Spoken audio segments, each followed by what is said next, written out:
Si tu penses que ta salade est prête à manger, détrompe-toi. Tu peux encore l'améliorer en ajoutant des accents. C'est dans les détails qu'on reconnaît la grande cuisine. Le sucré, c'est souvent un accent gagnant et surprenant dans une salade. Ajouter des fruits dans une salade, c'est l'astuce ultime de l'été. Des fraises fraîchement cueillies, des bleuets, des quartiers de pêche grillés ou même des pommes croquantes. Bienvenue au nouvel épisode du balado Le goût du jardin. Aujourd'hui, on met le paquet sur la créativité dans ton assiette. On va te montrer comment transformer tes salades plates en salades qui volent la vedette dans tes repas. En deuxième partie, on t'amènera dans le monde un peu magique des semences avec Dan, qui te parlera des fascinantes carottes doigts de sorcière. Bon voyage!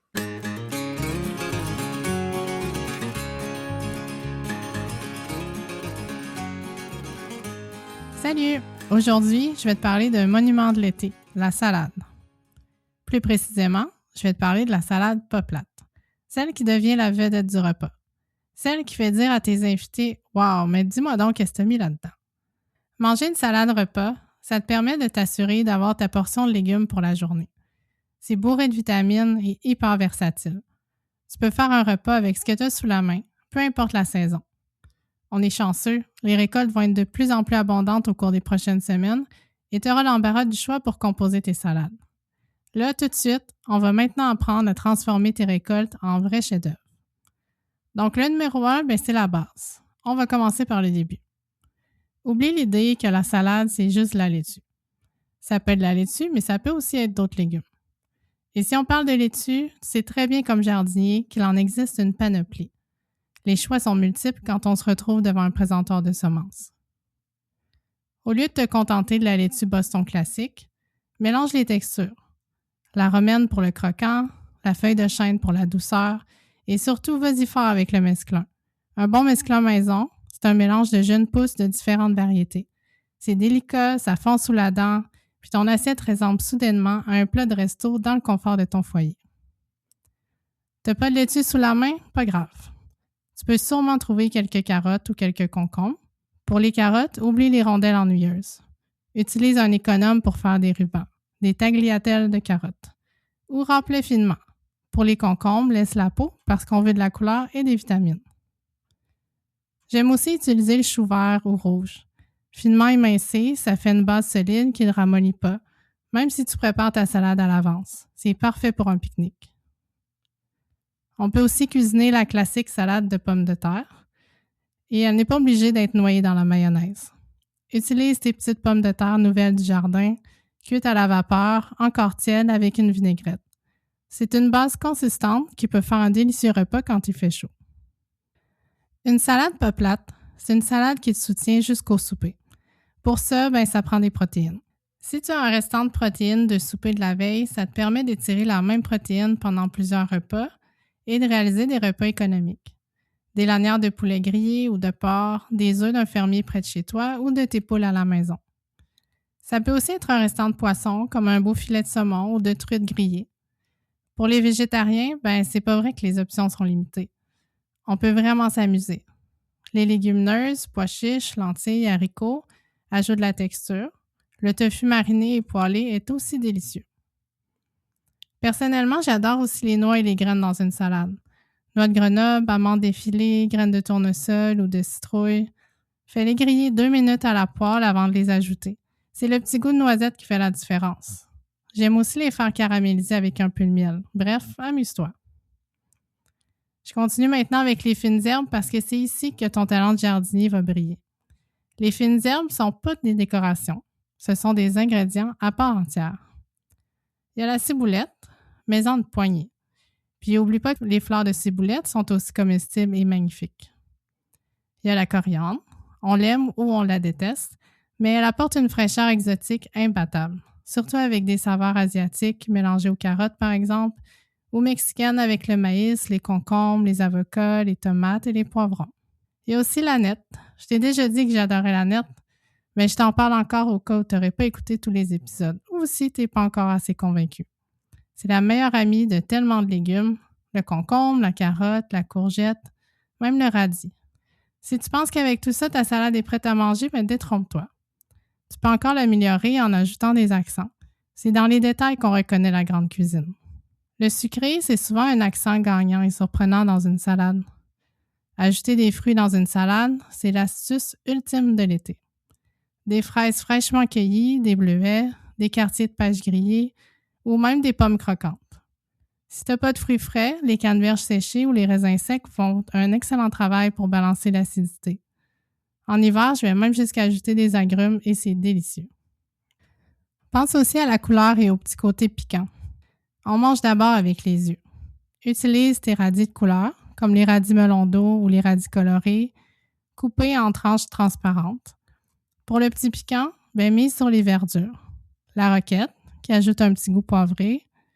Le mizuna et la moutarde, pour un petit côté piquant qui rappelle le wasabi.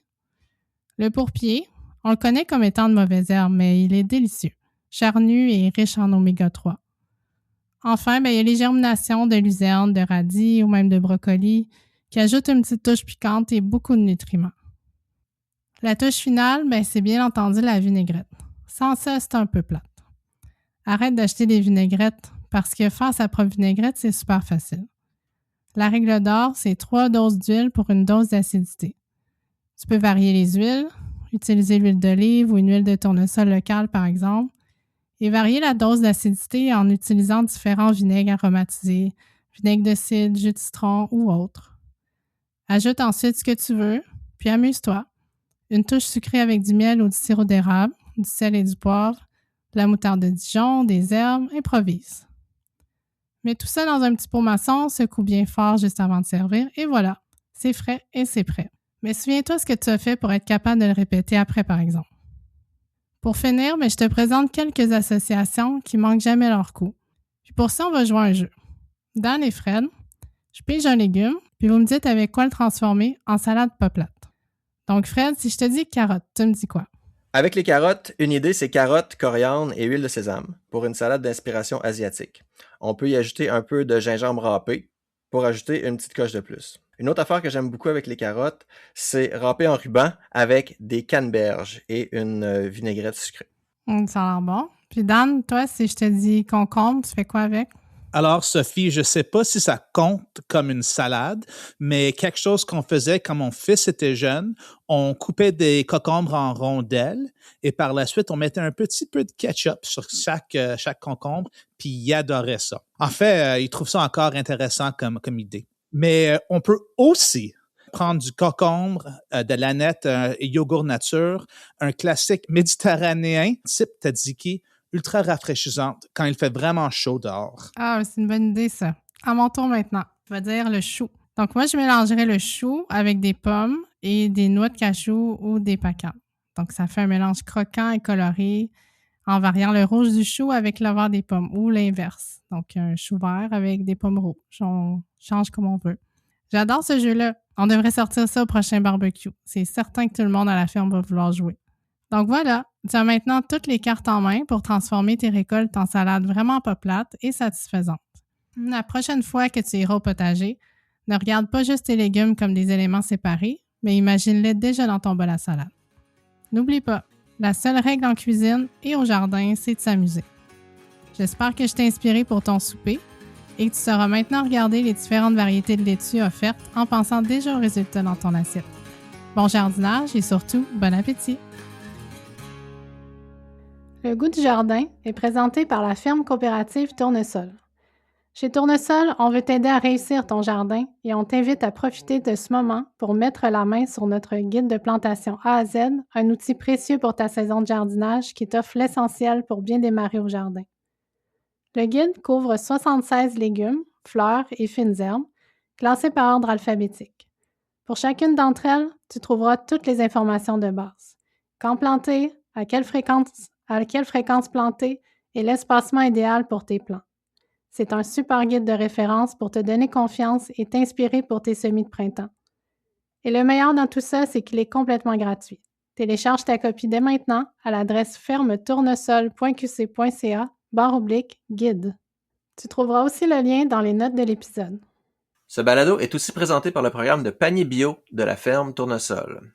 Amis de Vaudreuil-Soulanges et de l'ouest de l'île, si tu cherches des légumes bio qui goûtent vrai, tout en soutenant des fermiers locaux, nos paniers bio sont la solution idéale.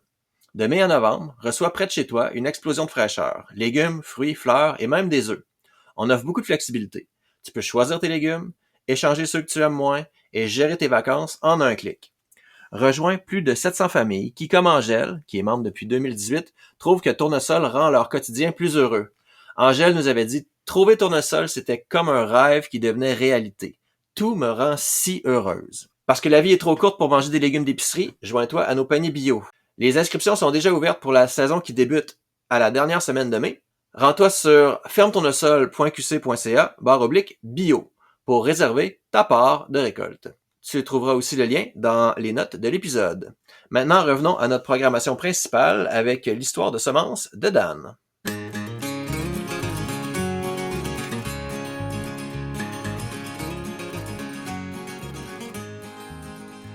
Pour les salades de Sophie, quelque chose d'autre qu'on peut ajouter, c'est un peu de couleur avec des carottes doigts de sorcière. Les carottes doigts de sorcière sont notre mélange de carottes jaunes, violettes et oranges, toutes réunies dans un seul sachet pour apporter une belle diversité de couleurs à tes récoltes. C'est un vrai bonheur à ramasser et les enfants adorent ça.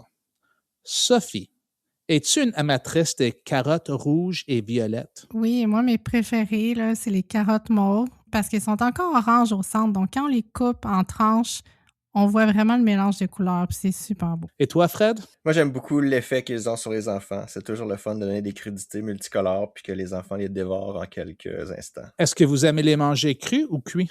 Cru. Je pense pas que je me suis déjà rendue jusqu'à les cuire.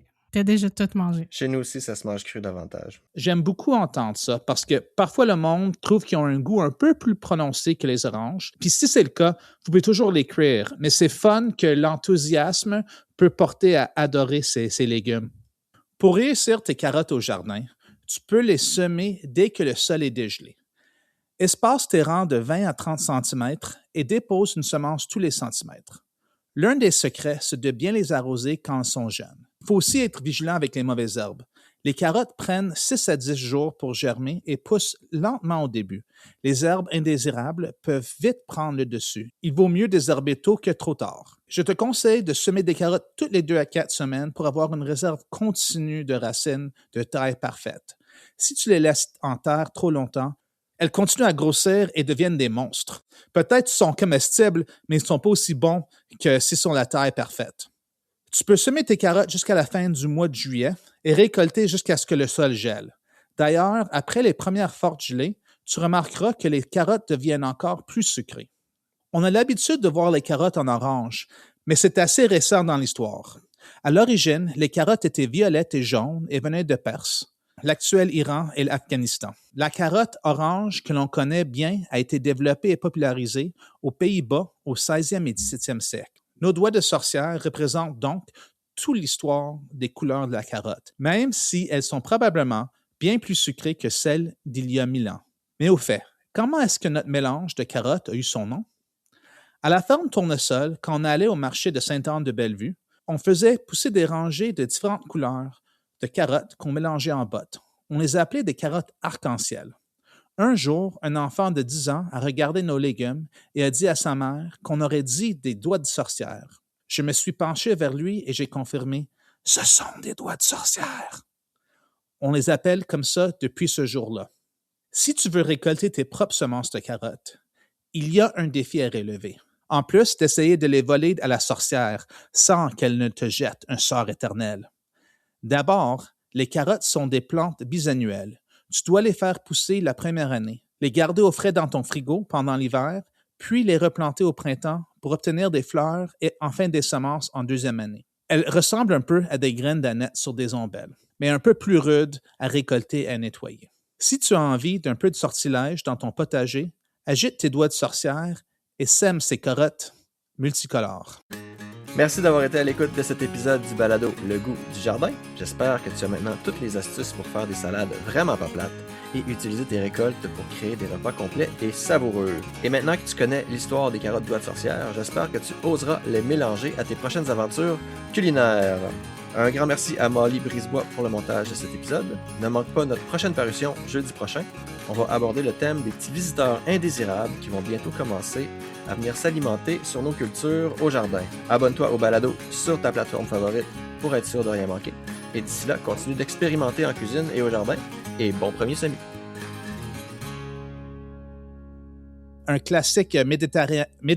Un classique méditerranéen.